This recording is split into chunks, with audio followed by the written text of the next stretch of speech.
So there is a lot of confusion about shoes. Here we are.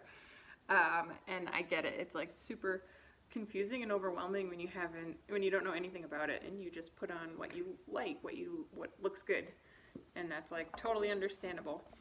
And usually a lot of foot pain and a lot of running injuries in particular can come down to footwear and the lack of mobility that your foot is now able to do. So it's not able to be your foot anymore. It's just being something that you're stuffing in your shoe and then letting the shoe do the work. And some people can get away with it longer than others, but at some point there's usually a breakdown in tissue and that leads to pain. So there's been a lot of questions about, well, what shoe do I get?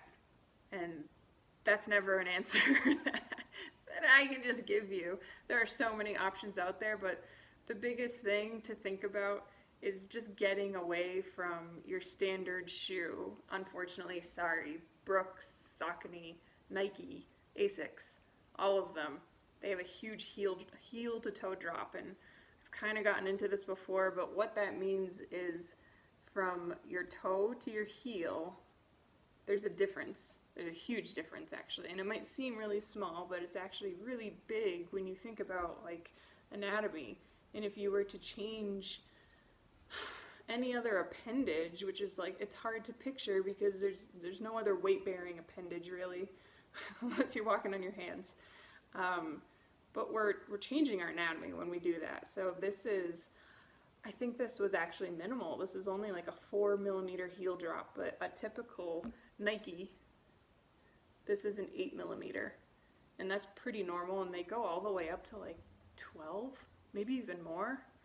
And I'm hopeful to say that they're getting smarter about it and trying to come away from such dramatic heel drops. And you'll see that like the Nike Air Max, when you see that, they're gonna have like the biggest heel drop of them all because they have like so much cushion in the heel.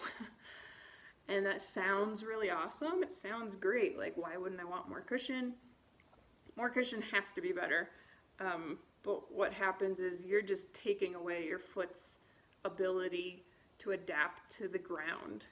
The more you put between your foot and the ground, the more you're hindering its ability to be a foot.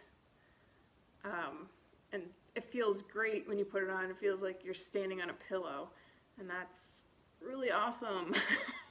And then you put this on, no drop, 0 drop, and you can feel everything. And people are going to be like, ooh, I don't want that. I hate that. I want to feel like I'm on a pillow, and I get that. But yeah, as somebody who has made this transition to a 0 heel drop shoe, I can tell you that once you're in this shoe, your body remembers it, and your body likes to feel like a human body. And I put this shoe on, and I feel like I'm standing on my toes, and I'm just slipping forward on a ramp. And it's minimal. 8mm is not very much, but it's huge. So what it ends up doing, long story short, is your heel is now up here, and your toes are down here. And so instead of your foot being flat, now it's like this on an angle. And so what that does is it shortens all the tissues attached. So that means your calf. So all the tissues in the back, your gastroc, your soleus, your Achilles, everything is now being shortened. It's just in a shortened position. So it's going to feel very tight. And then on the opposite end, on the front, all those tissues are now getting stretched. And for all ends associated with this change in anatomy, things aren't going to work the right way. And pain is inevitable at some point. Where the stress is going to come from varies from person to person, but I'm hoping that this will help guide you. So if you're looking for a running shoe, the only running shoes out there that are still like a typical running shoe, that don't force you to change the way you're running yet, is an Ultra. So here's a typical Ultra, very minimal shoe, and they've got more more cushion than this if that's what you need. But again, you want to try to get away from that. That's not the goal. We want our foot to just be a foot. Just let it do its thing and stop hindering it. And here's a trail shoe. So 0 drop. Does it say it right there? Yeah. Another Ultra shoe. So your choices are Ultra and Topo Athletic. And that's it. Those are the only 2 out there that have the balls to make the shoes that our feet need to have.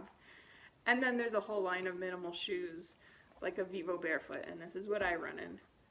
And that looks like nothing, right? But it's all my foot needs. I just have some tread, and the rest is my foot just doing all the work.